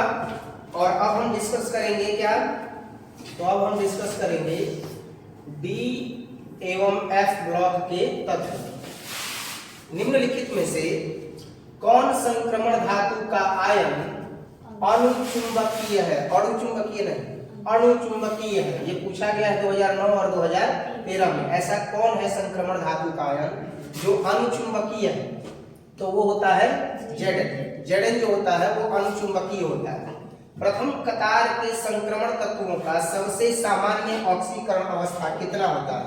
प्रथम कतार मतलब पहला पंक्ति। पहला पंक्ति में जो संक्रमण तत्व होता है उसमें सबसे सामान्य ऑक्सीकरण अवस्था कितनी होती है? 2 होती है, 3 होती है, 4 होती है, या इनमें से कोई नहीं? कितना होता है? 2 होता है। बहुत बढ़िया, इसका करेक्ट आंसर हो गया 2। अगला देखेंगे हम क्वेश्चन। प्रश्न संख्या 3 है कि संक्रमण तत्व जो महत्तम ऑक्सीकरण अवस्था को दर्शाती है, ऐसा कौन सा संक्रमण तत्व है जो महत्तम ऑक्सीकरण संख्या को दर्शाती है? तो महत्तम ऑक्सीकरण संख्या को दर्शाने वाला तत्व कौन सा है? Manganese, Mn। संक्रमण तत्वों में परिवर्तनशील संयोजकता का मुख्य कारण क्या है? तो मुख्य कारण उसके संयोजी इलेक्ट्रॉन 2 भिन्न सबसेल में पाए जाते हैं, यही है इसका जो मुख्य कारण है परिवर्तनशील संयोजकता दर्शाने का। वह यह है कि उसके जो संयोजी इलेक्ट्रॉन होते हैं वह 2 भिन्न सबसेल में क्या होते हैं? पाए जाते हैं। नेक्स्ट है कि निम्नलिखित में से कौन एक कथन संक्रमण श्रेणी का तत्व नहीं है। क्या वो लोहा है, क्रोमियम है, मैग्नीशियम है या निकेल है? कौन है? तो इसका करेक्ट आंसर है मैग्नीशियम। क्या है? मैग्नीशियम। मैग्नीशियम जो है वह संक्रमण श्रेणी का तत्व नहीं है। संक्रमण श्रेणी किसे कहा जाता है जी? किस ब्लॉक के तत्व को संक्रमण श्रेणी कहा जाता है? डी ब्लॉक ना। डी ब्लॉक के तत्वों को संक्रमण श्रेणी कहा जाता है। कारण यह है कि डी ब्लॉक का तत्व जो है वह धातु और अधातु के बीच में स्थित है, जिसके चलते डी ब्लॉक जो है जब इलेक्ट्रॉनिक विन्यास किया जाता है तो इलेक्ट्रॉनिक विन्यास के आधार पर दो गुणों को कभी कभी दर्शाता है डी ब्लॉक का तत्व। लेकिन उसमें से कुछ जो धातु तत्व होते हैं वह मतलब कुछ जो होते हैं वह धात्विक गुण को दर्शाते हैं, तो कुछ जो होते हैं वो अधात्विक गुण को दर्शाने लगते हैं। यही कारण है कि डी ब्लॉक के तत्व को संक्रमण तत्व कहा जाता है, यानी एक पानी पर नहीं रहता है। समझ में आ रहा है ना? और वैसे भी आजकल एक पानी पर पाया जाना बहुत कठिन है। आज जो एक पानी पर पाया जाता है उसके जीवन में संघर्ष लिखा रहता है। समझ में आ रहा है? जिसने अपना ईमान नहीं बेचा वो आज संघर्षशील है। जो किसी के सामने नहीं झुका वो आज संघर्षशील है। जिसने हाथ नहीं पसारा वो संघर्षशील है। जिसने कभी मेहनत को ही केवल अपना माना है, कभी फोन कॉल नहीं घुमाया कि फलाना सर थोड़ा ध्यान दीजिएगा ना, भेजिएगा बच्चों को, तो वो संघर्षशील है। समझ में आ रहा है कि नहीं आ रहा? हालांकि दुनिया है, दुनिया का दूसरा नियम यह भी है कि सब कुछ झुकता है, केवल झुकाने वाला चाहिए। लेकिन मेरा मानना है कि शिक्षा के क्षेत्र में किसी को झुकाया नहीं जाता है। बच्चों का स्नेह अगर प्राप्त हो गया तो खूब बढ़िया, और अगर बच्चों का स्नेह नहीं मिला तो संघर्ष पथ पर आगे बढ़ते रहिए, ये सबसे जरूरी है। तो संक्रमण तत्व के बारे में अभी बता रहे थे, है ना? नेक्स्ट, निम्नलिखित में से किसका आयनिक विभव का मान अधिकतम होता है? ऐसा कौन है जिसका आयनिक विभव का मान अधिकतम होता है? क्या होता है? P, phosphorus. प्रथम पंक्ति के संक्रमण तत्वों में सबसे सामान्य ऑक्सीकरण अवस्था कितनी होती है? जो प्रथम पंक्ति होता है उसमें सामान्य ऑक्सीकरण अवस्था +2 होता है। रोमन अंक में लिखा है ना। नेक्स्ट, निम्नलिखित में से कौन सी धातु अम्ल के जलीय विलयन से हाइड्रोजन गैस मुक्त करती है? तो हाइड्रोजन गैस मुक्त करने वाली जो धातु है जो अम्ल से अभिक्रिया करके हाइड्रोजन गैस मुक्त करती है वो सोडियम भी है, कॉपर भी है और एल्यूमिनियम भी। कोई दिक्कत? नेक्स्ट, निम्नलिखित में से कौन सा धातु साधारण ताप क्रम पर द्रव अवस्था में होता है? तो द्रव अवस्था में कौन सी धातु होती है? पारा। ये तो सबको पता है। रूम टेम्परेचर पर जो पारा होता है वो क्या होता है? तो लिक्विड पोजीशन में होता है, द्रव अवस्था में होता है। अगला देखेंगे, अगला क्वेश्चन है कि किस ग्रुप के तत्वों को संक्रमण तत्व कहा जाता है? अभी तो इसी पर चर्चा कर रहे हैं। किसको? डी ब्लॉक ना। अभी तो बता रहे थे कि डी ब्लॉक के तत्वों को क्या कहते हैं? संक्रमण तत्व कहते हैं। बोलते बोलते गला जो है वो क्या हो जाता है? फंस जाता है। लेकिन इस मेहनत का कोई मोल नहीं है। इस मेहनत का मोल तभी है जब हमसे पढ़ा हुआ विद्यार्थी खूब बढ़िया नंबर लेकर के आ जाए, तो मेरे मेहनत का मोल है। अगर नहीं लाया तो अगर कोई विद्यार्थी है जो मेहनत नहीं किया और अच्छा नंबर नहीं लाया तो बोला जाएगा कि धीरज सर बढ़िया नहीं पढ़ाते। समझ में आ रहा है नहीं आ रहा? इसीलिए हम बार बार हाथ जोड़ करके भी प्रार्थना किए हैं कि आप लोग मन लगा करके पढ़िए ताकि आपका परिणाम अच्छा आए, तो थोड़ा बहुत जो है वो कृपा दृष्टि और बच्चों का हम पर भी बन जाए। हालांकि ये एकदम सच है कि किसी एक विद्यार्थी का अच्छा नंबर आ जाने से जितने विद्यार्थी पढ़ेंगे सब अच्छा नंबर नहीं लाएंगे। अच्छा, मुस्कान कुमारी हमारे यहाँ पढ़ रही थी, 88% आया, तो वो उनका मेहनत था ना कि वो मेरा मेहनत था? मेरा मेहनत नहीं था, मैं उसको मेहनत नहीं मानता। मैंने अपने कर्तव्य को किया केवल, लेकिन उस कर्तव्य को सार्थक किसने किया? उस बच्ची ने किया। समझ में आ रहा है ना? जो बताया गया वो करती रही, वो पढ़ती रही, उसी डायरेक्शन से आगे बढ़ती रही। तो नेतृत्व करने का जो क्षमता है वो अभी भी वही है। पर यहाँ का क्या है ना, खास करके बक्सर जिला में अखौरीपुर गोला पर चौसा प्रखंड में, कि यहाँ का पूरा ग्रामीण परिवेश ऐसा है कि 5 नंबर या 2 नंबर से अंकन करता है। कि अगर धीरज सर के यहाँ 88% है और किसी के यहाँ 89% है तो 89% के यहाँ पढ़ाई ज्यादा होता है। ये गलत है। वो बच्चे का मेहनत है, हर शिक्षक बढ़िया है, बेहतर है। किसी का रिजल्ट देख करके अगर कोई नामांकन लेता है तो डेफिनेटली लिख करके स्टाम्प पेपर पर दे सकते हैं कि वो उसका परिणाम नहीं दिखा सकता है कि वो भी उतना ला देगा। ये आपका मेहनत है कि आप कितना ला रहे हैं, समझ पा रहा है ना। हमारा काम है केवल और केवल क्या करना, दिशा दिखाना। हम बताएंगे, प्रारूप बताएंगे, इस तरह का ऑब्जेक्टिव क्वेश्चन जो है वो आता है, इस तरह का सब्जेक्टिव क्वेश्चन आता है, सारा चैप्टर पढ़ा देंगे, उसके बाद उसमें डिस्कस करेंगे, समझ में आ रहा है। अब उसको याद करने का काम आपका है।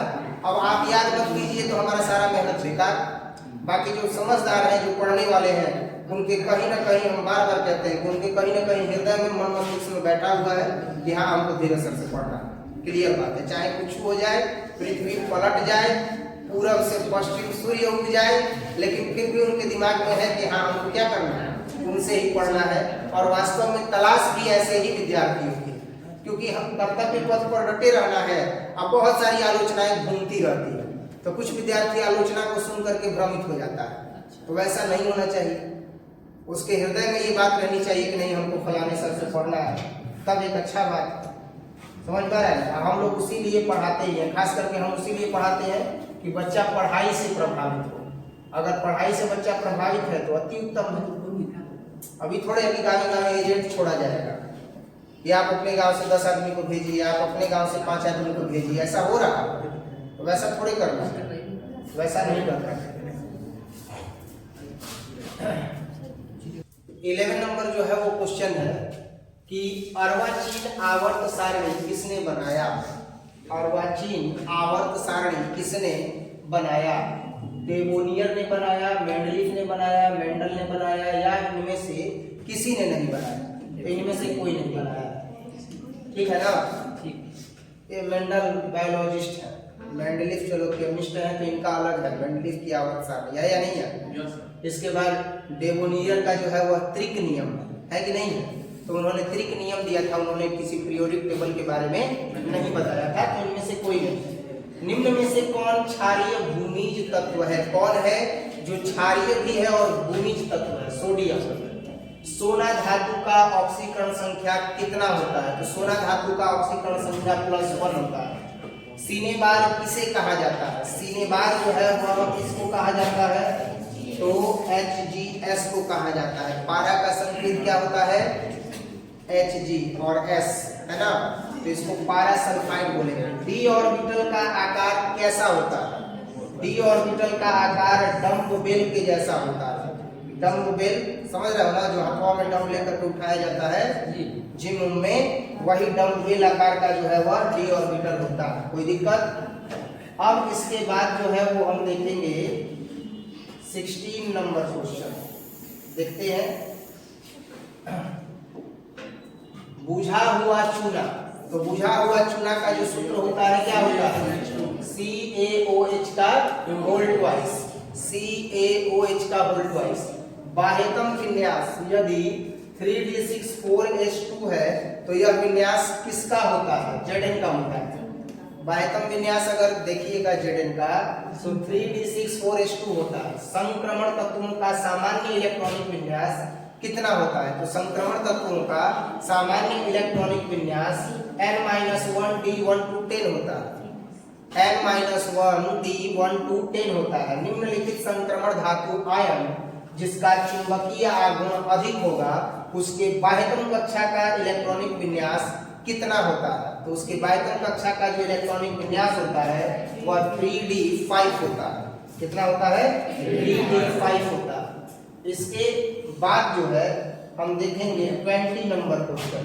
20 नंबर क्वेश्चन है कि किसका +2 ऑक्सीकरण अवस्था सबसे स्थिर है। सबसे स्थिर अवस्था जिसका ऑक्सीकरण अवस्था +2 है वही सबसे स्थिर होता है। मतलब ये जो दिया हुआ है 3 दिया हुआ है, फिर Ag सिल्वर दिया हुआ है, फिर जो है वो क्या दिया हुआ है, Fe आयरन दिया हुआ है, लेड Pb दिया हुआ है। इनमें से +2 ऑक्सीकरण अवस्था जिसका होगा वह सबसे स्थिर होगा। तो +2 ऑक्सीकरण अवस्था किसका होता है, लेड का होता है। कॉपर सल्फेट के घोल में अधिक पोटेशियम आयोडाइड डालने पर उजला और छेद प्राप्त होता है। यह जो उजला अवक्षेप होता है वह क्या होता है? I2 का होता है, आयोडीन का होता है, I2 का होता है। कौन सी धातु का नाइट्रेट की उष्णीय विघटन होने पर रंगहीन गैस मुक्त होती है? कौन सी ऐसी धातु का नाइट्रेट है जिसका उष्णीय विघटन जब होता है तो रंगहीन गैस मुक्त होती है? तो NaNO3 सोडियम नाइट्रेट। क्या है? Sodium nitrate. नेक्स्ट, निम्नलिखित में से कौन सा ऑक्साइड लौह चुंबकत्व प्रदर्शित करता है? तो लौह चुंबकत्व प्रदर्शित करने वाला क्रोमियम डाई ऑक्साइड है। तो इसका करेक्ट आंसर हो गया क्या? Chromium die oxide. क्लियर है? कल जब आप आइएगा तो कल केवल और केवल ऑब्जेक्टिव का टेस्ट होगा जो कि डिस्कस हो चुका है और आप लोग याद करके आइएगा। ठीक है? प्रथम संक्रमण श्रेणी में उच्चतम ऑक्सीकरण अवस्था का प्रदर्शन करने वाला तत्व कौन है? सबसे उच्चतम ऑक्सीकरण अवस्था का प्रदर्शन करता है तो मैग्नीज है। क्या है? मैग्नीज है। ये प्रथम संक्रमण जो श्रेणी है उस प्रथम संक्रमण श्रेणी में जो उच्चतम ऑक्सीकरण अवस्था को प्रदर्शित करता है वो मैग्नीज है। निम्नलिखित में से किस तत्व में 4F ऊर्जा स्तर क्रमिक रूप से भरता है? कौन है जो क्रमिक रूप से जो है वह ऊर्जा को भरता है? तो वो है लैंथेनाइड। कौन है? लैंथेनाइड। फोटोग्राफिक फिल्म प्लेट में किसका आवश्यक घटक होता है? कौन है जो इसमें से आवश्यक घटक है? Silver bromide. ये फोटोग्राफिक प्लेट में एक आवश्यक घटक के रूप में उपयोग किया जाता है। अगला देखेंगे कि निम्नलिखित में से किसमें मैग्नीज की ऑक्सीकरण संख्या न्यूनतम होती है? कौन है जिसका ऑक्सीकरण संख्या न्यूनतम होगा? तो MnSO4 मैग्नीज सल्फेट में मैग्नीज की ऑक्सीकरण संख्या जो होती है न्यूनतम होती है। निम्नलिखित में से कौन एक्टिनाइड नहीं है? एक्टिनाइड कौन नहीं है? टर्बियम। टर्बियम जो है वह एक्टिनाइड नहीं। इस तरीके से इस चैप्टर में हमने अभी तक 28 क्वेश्चंस डिस्कस किए। नेक्स्ट है कि निम्नलिखित संक्रमण तत्व के आयनों में कौन अनुचुंबकीय है? अनुचुंबकीय कौन है? कॉपर है। निम्नलिखित में से किसे मुद्रा धातु कहा जाता है? मुद्रा धातु मतलब जिससे कि मुद्रा ही लिखा है ना, हाँ, मुद्रा धातु कहा जाता है जिससे कि मुद्रा बनाई जाए, सिक्का बनाई जाए। तो कॉपर, Ag और Au। सोने का भी सिक्का होता है, चांदी का भी सिक्का होता है और तांबे का भी सिक्का होता है। आपको जान करके ये ताज्जुब होगा कि जो पहले का समय था उसमें तांबे के सिक्के चला करते थे। तो जो हमारे पूर्वज थे वो जब गाड़ी वगैरह गुजरा करता था पुल के ऊपर से या जो भी ट्रेन वगैरह गुजरा करता था पुल के ऊपर से, तो वो सिक्के लेकर के कहाँ फेंका करते थे? नदी में। तो नदी में वो फेंकने की जो प्रथा है वो ऐसे ही नहीं है। नदी में वो सिक्का फेंकने की जो प्रथा है, तांबे के सिक्के बने होते थे और तांबे के सिक्कों को जब फेंका जाता था नदी में तो एक धार्मिक मान्यता तो थी कि हमने दान प्रवृत्ति में उसको पवित्र नदी में क्या कर दिया? अर्पित कर दिया। पर वह तांबा के धातु से बना हुआ सिक्का उस नदी के पानी को क्या करता था? शुद्ध करता था। समझ में आ रहा कि नहीं आ रहा? तो आज तो लोग लोहे का ही सिक्का लेकर के क्या कर देते हैं? फेंक देते हैं। तो यहाँ पर निम्नलिखित में से किसे मुद्रा धातु कहा जाता है? तो ये कॉपर है, Ag है और Au है, यानी सोना, तांबा और चांदी। निम्नलिखित में से कौन प्रथम संक्रमण श्रेणी का सदस्य है? कौन है जो प्रथम संक्रमण श्रेणी का सदस्य है? तो प्रथम संक्रमण श्रेणी का सदस्य कौन है? निकेल। Cu2+ है जिसका Z का मान कितना है? 29 है। इसका इलेक्ट्रॉनिक विन्यास, तो Z का मान 29 मतलब इलेक्ट्रॉनिक विन्यास अब करेंगे इसके इस परमाणु क्रमांक का। तो परमाणु क्रमांक का जब इलेक्ट्रॉनिक विन्यास करेंगे तो इलेक्ट्रॉनिक विन्यास का अंतिम पद इसका कितना होगा ये बताना है। तो इसका अंतिम पद होगा 3D9। कितना होगा? 3D9। करके देखिएगा, इसके बारे में बताए थे 1s 2s 2p 3s 3p 3d 4s 4p 4d 4f। अब यहीं से कीजिए ना, 1s2 होगा, बोलिए 2s 2p, इसके बाद 3s 3s के बाद 3p बच्चा 6, 3p के बाद 4s2 4s2 के बाद 3D। तो अब जोड़ लो, 2 2 4 4 6 10 10 2 12 12 6 18 18 2 20 और कितना है 29। तो D में 10 चाहिए ना, तो 9। तो देखो तो लास्ट में 3D9 आया कि नहीं आया? तो लास्ट में 3D9 आया, इसी वजह से यह ठीक क्या कर दिए, लगा दिए हैं ऑप्शन सी में। इसी को लॉक कर दिए हैं, यही करेक्ट आंसर हो गया। और यही एनर्जी फॉर्म होता है जिससे कि सब सेल में इलेक्ट्रॉनों का क्या किया जाता है, वितरण किया जाता है। कोई दिक्कत? नेक्स्ट हम देखेंगे 33 नंबर क्वेश्चन। 33 नंबर क्वेश्चन है कि निम्नलिखित में से किसमें अयुग्मित इलेक्ट्रॉनों की संख्या अधिकतम होती है? कौन है जिसमें अयुग्मित इलेक्ट्रॉनों की संख्या अधिकतम होती है? Fe ना। नेक्स्ट, क्रोमियम की अधिकतम ऑक्सीकरण अवस्था कितनी होती है? क्रोमियम की ऑक्सीकरण अवस्था जो होती है सबसे अधिकतम अगर देखी जाए तो कितनी होती है? +6। बिल्कुल सही। वैसे भी ऑप्शन में सबसे ज्यादा यही है सही, लेकिन ये तरीका सही नहीं है, जिसको याद है वो अपना सही करेगा। कॉपर 29 है और इसके आयन में अयुग्मित इलेक्ट्रॉन की संख्या कितनी होती है? 1 होती है। ल्यूटेशियम है, तो ल्यूटेशियम क्या है? एक संक्रमण तत्व है, एक लैंथेनाइड है, एक एक्टिनाइड है, या एक पी ब्लॉक का तत्व है? क्या है? तो यह एक लैंथेनाइड तत्व है। 3D संक्रमण श्रेणी में किस परमाणु संख्या वाले या कौन कौन से परमाणु संख्या वाले तत्व होते हैं?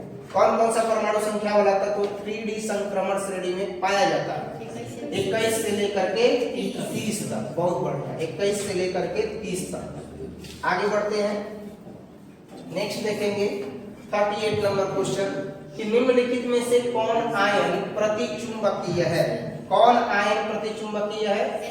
Sc3+। कॉपर का यहाँ एटॉमिक नंबर 29 है और इसका इलेक्ट्रॉनिक विन्यास कर रहा है, तो इसका इलेक्ट्रॉनिक विन्यास 3d10 होगा। लैंथेनाइड तत्वों का सामान्य इलेक्ट्रॉनिक विन्यास कितना होता है? तो लैंथेनाइड तत्वों का सामान्य इलेक्ट्रॉनिक विन्यास n-2f114 n-1s2p6p01ns2 होता है। ये इसका करेक्ट आंसर होगा। निम्नलिखित में से कौन यौगिक रंगीन हो सकता है? कौन हो सकता है रंगीन यौगिक?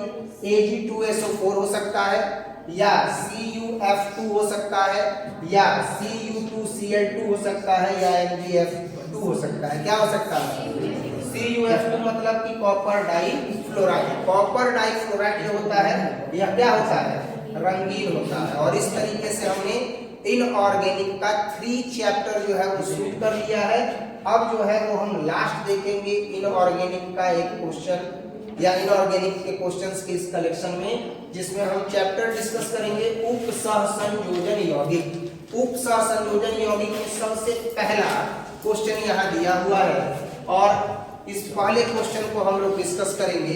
पहला ये जो क्वेश्चन है वह दिया हुआ है कि टेट्रा कोबाल्ट निकेल में निकेल का ऑक्सीकरण अवस्था कितना है? ध्यान दीजिएगा, जो लिगेंड होता है सबसे पहले उसी का नाम बोला जाता है। मैंने पहले भी बताया, आप थोड़ा ध्यान दीजिएगा विशेष, क्योंकि आप ये नाम नहीं बता पा रही हैं। तो जो सेंटर में होता है 2 ब्रैकेट के बीच में, इसको लिगेंड कहते हैं। और ये जो होता है क्या होता है? संलग्न परमाणु होता है। क्या होता है? संलग्न परमाणु। केंद्रीय परमाणु इसको भी कह सकते हैं, ठीक है ना। अब यहाँ पर अगर हम इसका नाम देंगे तो क्या देंगे? तो इसका नाम देंगे टेट्रा कोबाल्ट निकेल। तो टेट्रा कोबाल्ट निकेल में निकेल का ऑक्सीकरण अवस्था कितना होता है? तो निकेल का जो ऑक्सीकरण अवस्था होता है 0 होता है। टेट्रा कोबाल्ट निकेल की ज्यामिति कैसी होती है? तो इसकी ज्यामिति जो होती है वो वर्ग समतलीय होती है। ये सब सब्जेक्टिव में डिस्कस कर दिया गया है। टाइम बच्चों का लेने से कोई फायदा नहीं है कि पूछा जाए, जैसे यहाँ पर दिया हुआ है कि हेक्सासाइनाइड आयरन टेट्रा पोटेशियम, है ना। तो इसमें आयरन का प्रसंस्करण क्या है? इसका नाम कैसे रखेंगे? हेक्सासाइनाइड। CN को क्या बोलते हैं? साइनाइड। हेक्सासाइनाइड टेट्रा पोटेशियम आयरन, है ना। तो अब इसमें जो है वह प्रसंस्करण क्या है? तो इसका ऑप्शन ये दिया है, बोला जाए ऑप्शन बी फिर पढ़ा जाए, फिर ऑप्शन सी पढ़ा जाए, फिर ऑप्शन डी पढ़ा जाए और उसके बाद इसका जवाब दिया जाए। इतना टाइम वेस्ट करने की जरूरत नहीं है। जिसका आंसर याद है, जो कॉम्प्लिकेटेड नहीं है, डायरेक्ट हम उसका आंसर बताएंगे। तो इसका जो थर्ड नंबर का आंसर होगा कि hexacyanide iron tetra potassium, sorry hexacyanide iron tetra potassium में आयरन का प्रसंस्करण क्या है? तो आयरन का जो प्रसंस्करण है D2sp3 है। प्रसंस्करण कितना होता है? sp प्रसंस्करण, sp2 प्रसंस्करण, sp3 प्रसंस्करण, पाइस प्रसंस्करण भी होता है ना। जटिल यौगिक यहाँ दिया हुआ है, इसके कितने संभव समावयवी हैं? इसके कितने संभव समावयवी हैं? 2।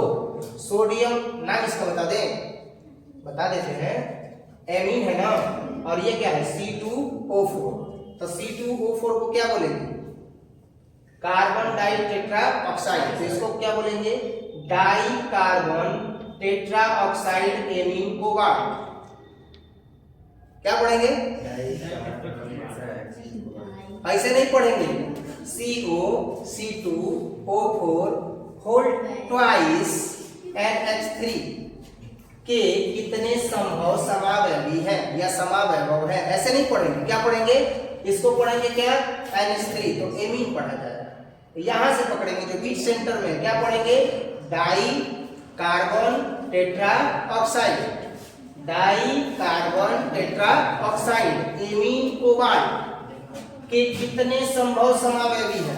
बताया जाए कि इसके कितने संभव समावयवी है। तो इसका करेक्ट आंसर क्या होगा? 2।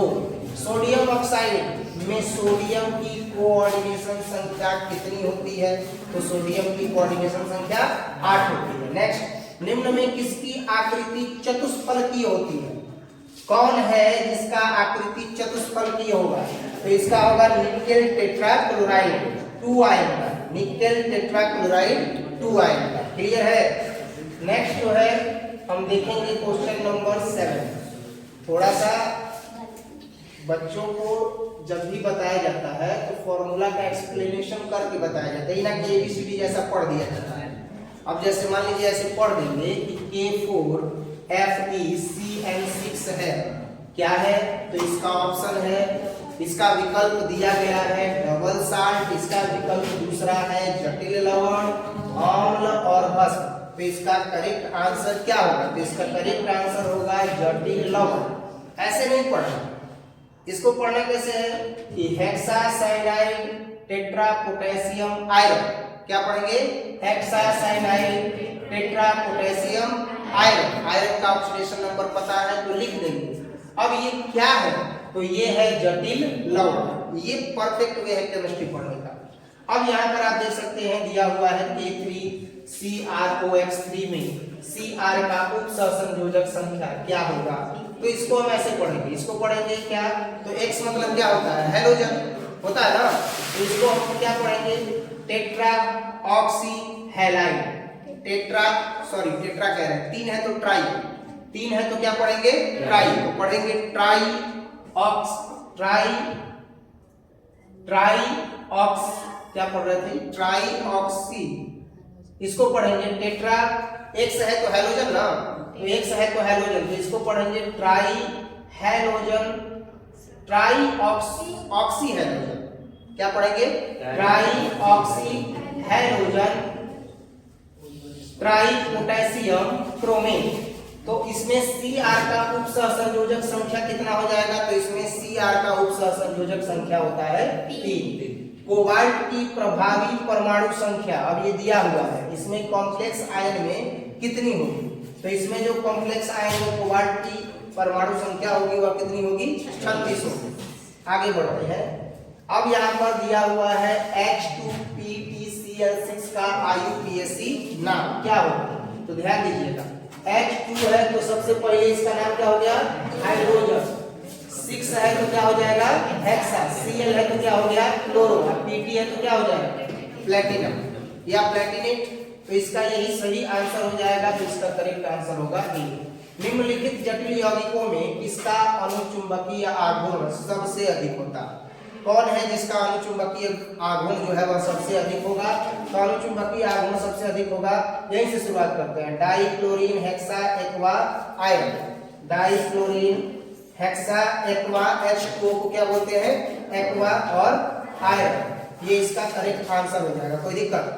नेक्स्ट यहाँ दिया हुआ है, इसमें Fe का ऑक्सीकरण संख्या बताना है। इसका कैसे नाम रखेंगे? तो टेट्रा पोटेशियम हेक्सासाइनाइड आयरन। क्या बोलेंगे? टेट्रा पोटेशियम हेक्सासाइनाइड आयरन में आयरन की ऑक्सीकरण संख्या कितनी होती है? 2 होती है। बिल्कुल सही, यही इसका करेक्ट आंसर हो जाएगा। इसी में आपका नामकरण भी स्पष्ट होते जा रहा है, हो रहा है ना। नेक्स्ट K3FeCN6 एक है, अब इसका नाम कैसे लेंगे भाई? तो ट्राई पोटेशियम। क्या नाम लेंगे? Tri potassium hexacyanide iron. अच्छा, इसी को अगर हम ऐसे बोल दें केंद्रीय परमाणु से सीधा अगर बोल दें कि हेक्सासाइनाइड ट्राई पोटेशियम आयरन, तो गलती हो जाएगा ना, ऑक्सीकरण संख्या को बाद में लिख देंगे। ऑक्सीकरण संख्या जब लिखा जाता है तो केंद्रीय परमाणु से नाम बोला जाता है। ऑक्सीकरण संख्या जब लिखा जाता है तो कहां से? केंद्रीय परमाणु से। नहीं तो आप नाम लिखिए इसका क्या? Tri potassium hexacyanide iron. अगर आपको ऑक्सीकरण संख्या के साथ लिखना है, आपको पता है कि आयरन की ऑक्सीकरण संख्या कितनी होती है, तो बोलिए हेक्सासाइनाइड ट्राई पोटेशियम आयरन। क्या है यह? तो यह एक प्रकार का क्या है? यह एक प्रकार का द्विक लवण है, उपसहसंयोजक यौगिक है, अम्लीय लवण या साधारण लवण? चैप्टरवे है उपसहसंयोजक यौगिक, कोई दिक्कत? नेक्स्ट यहाँ पर देख रहे हैं तो दिया हुआ है क्या? तो sodium try carbon tetra oxide chromate में CrK यानी क्रोमियम का उपसहसंयोजक संख्या कितना होता है? तो इसका उपसहसंयोजक संख्या 6 होता है, अभी बताया थी ऑलरेडी। हेक्साएमाइन प्लेटिनम क्लोराइड का सही सूत्र क्या है? हेक्साएमाइन, देखो यहाँ से चालू कर दिया, सेंटर से बताना। इससे पहले मैंने सेंटर से बताया था, देखो क्या कर दिया, हेक्साएमाइन और उसके बाद क्या बोला है? प्लेटिनम। तो हेक्साएमाइन और उसके बाद प्लेटिनम और टेट्रा क्लोराइड है या नहीं है? तो इस तरीके से हेक्साएमाइन प्लेटिनम 4 दे दिया तो 4 और उसके बाद क्या है? क्लोराइड। तो देखो क्लोराइड में क्या है? 4 है, तो इसका करेक्ट आंसर कितना हो जाएगा? A हो जाएगा। नामकरण समझ में आ रहा है या नहीं आ रहा? नेक्स्ट CrH2O होल 4Cl2 संकुल में Cr की ऑक्सीकरण संख्या कितनी होगी? तो Cr की जो ऑक्सीकरण संख्या होगी कितनी होगी? 3 होगी। आयन किसका बताना है? Cr का ना, तो Cr का बताना है, निकाल करके दिखा दे कि समझ में आ रहा है? आ रहा है ना? चलो एक बार ऑनलाइन वालों को दिखा देते हैं, तो करेगा कि सब रट लीजिए। Cr का क्या होता है? हाँ भाई, बड़ा समस्या है, हम तो सब पढ़ाई करते हैं, लेकिन उसमें समस्या ये है कि तरह तरह का अफवाह मिल जाता है। आंसर बता देंगे तो कह देगा सब जानते होगा कि रटलेगा, अल्लाह से देख ले, जब बुआ लोग पूछिया लो Cr के का कहल जाई? X ना, आ जोड़ H2O, तो हाइड्रोजन की ऑक्सीडेशन नंबर 1। ऑक्सीजन के कितना होगा? ऑक्सीजन के कितना होगा? ऑक्सीजन पर को ऋण आया? 2 तो इधर का हो जाएगी? -2, ठीक ना। आई टोटल को होगा 4 Cl2, तो क्लोरीन के कितना होगा? क्लोरीन के -1 ना, ऑक्सीडेशन नंबर कितना हो जाएगा? -1। आई टोटल मान के बराबर, अच्छा क्लोरीन 2 होगा, आई के बराबर हो जाए तो एगो धन आएगा बा ना, तो प्लस के तो करो एकरा के हल करो। x बाटे तो x आ 2 एकम 2 है, 2 गई तो 0 ना, तो टोटल एजा कितना आ गई? 0 आ 2 एकम 2 बराबर 1, तो x बराबर 1 का जोड़ कितना? 2, तो x के मान कितना आ गए? 3। आई कि नहीं? बुझाइल? रट ले नहीं की देखा जाए, कोनो दिक्कत हो? अब थोड़ा बहुत बताना पड़ता है, सही बता रहे हैं। कोई लोग बताए कि रट लिए और इनका चेहरा देख के हमको लग रहा है कि इनको भी यही लग रहा है कि धीरे से रट ले लेगा, लेकिन टाइम एक्सप्लेनेशन में ज्यादा न जाए, इसीलिए मैंने कहा कि जिसका हम जवाब जानते हैं हम डायरेक्ट आंसर देंगे कि यही इसका जवाब होता है। अब नहीं समझ में आया कैसे निकाला गया, इसी तरीके से तो इसको बनाना है। देखते हैं। और ये जो अभी मैंने बताया ऑक्सीडेशन नंबर निकालना, क्या इसको हम बताए नहीं है, सिखाए नहीं है? बताया गया है कि नहीं बताया गया? बताया गया। Next 17 number question, 17 number question दिया हुआ है K2Cr C2O4 होल थ्राइस में Cr की उपसहसंयोजन संख्या कितनी है? तो Cr की उपसहसंयोजन संख्या 6 है। 3 बार ये आ गया क्वेश्चन, Cr का उपसहसंयोजन संख्या याद कर लो 6 होता है, माथा पर छाप लो। जहां आ जाएगा Cr का उपसहसंयोजन संख्या क्या मान देंगे 6 मान।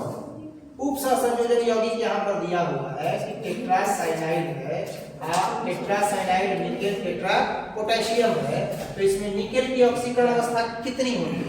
तो निकेल की ऑक्सीकरण अवस्था 0 होती है।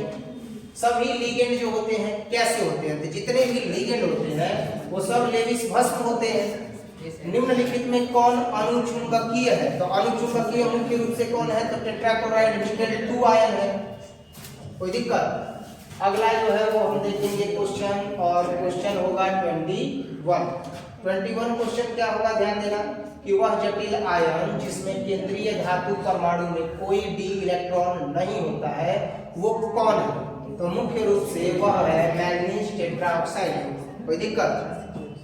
आगे देखते हैं। इसके बाद क्वेश्चन, कौन कथन गलत है? कौन जो कथन है वो गलत है? इसका अगर हम संरचना देखेंगे, निकेल है, CO4 है, यानी निकेल टेट्रा कोबाल्ट है, तो इसकी संरचना चतुष्फलकीय और अनुचुंबकीय, यही गलती है।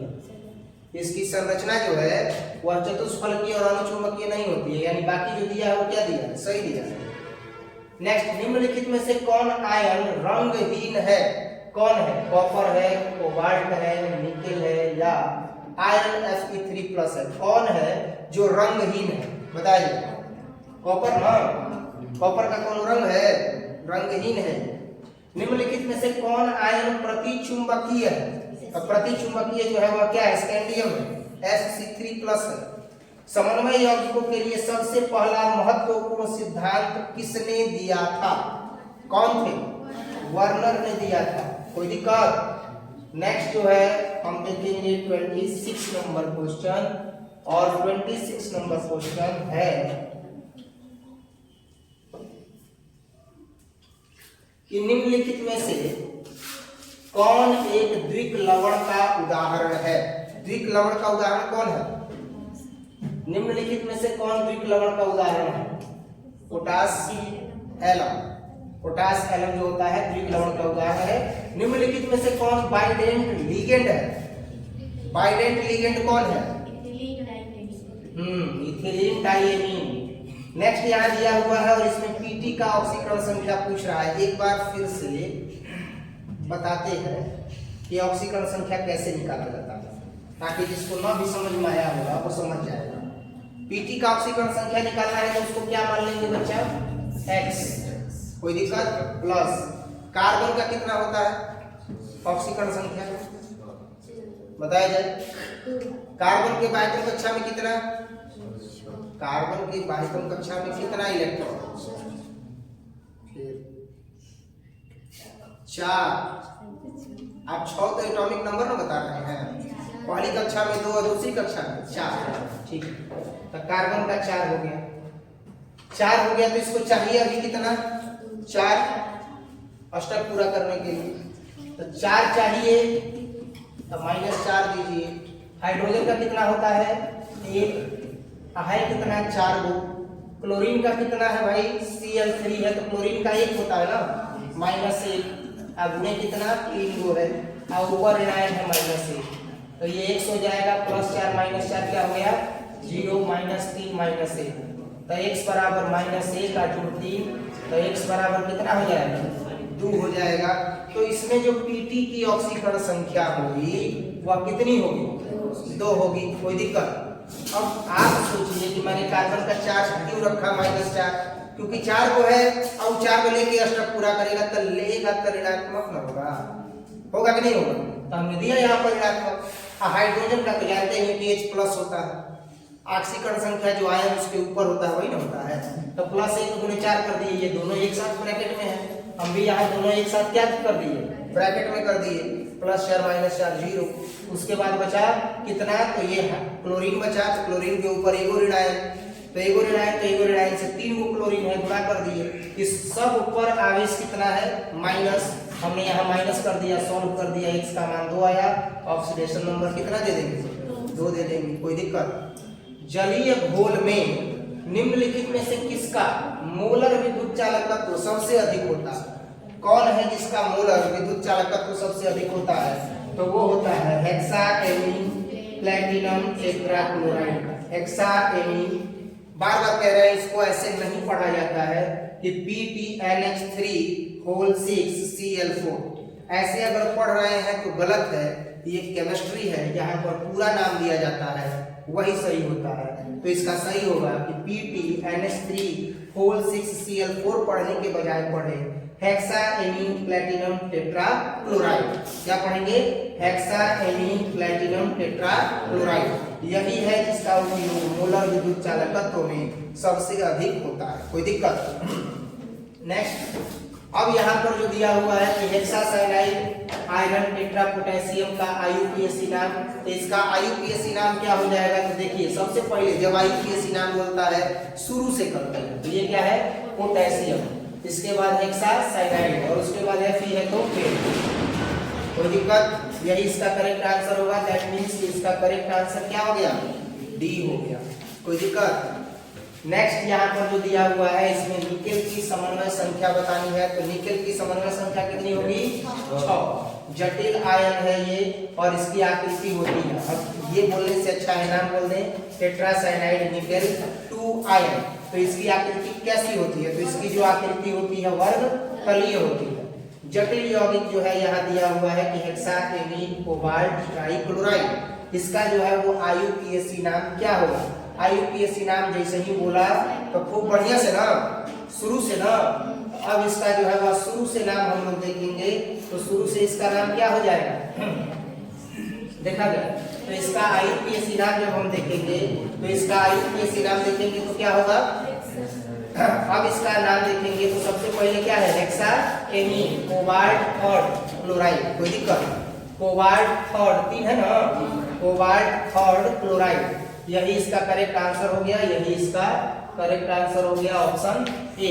नेक्स्ट है कि निम्नलिखित में से कौन लिंकेज समावयवता प्रदर्शित नहीं कर सकता है? तो लिंकेज समावयवता प्रदर्शित अमोनिया नहीं करती है, NH3 नहीं करती है। उम्मीद करते हैं कि ये सारे प्रश्नों का जो डिस्कशन है वो आपको खूब बढ़िया से समझ में आया होगा। वीडियो अगर समझ में आया होगा या कहीं पर कोई डाउट होगा तो आप कमेंट करके जरूर पूछ लीजिएगा। इसी तरह के टॉपिक्स को देखने के लिए, टारगेटेड क्वेश्चन को देखने के लिए जो बिहार बोर्ड की परीक्षाओं में संभावी रूप से पूछे जा सकते हैं, आप हमसे जुड़ सकते हैं, हमारे यूट्यूब चैनल से जुड़ सकते हैं।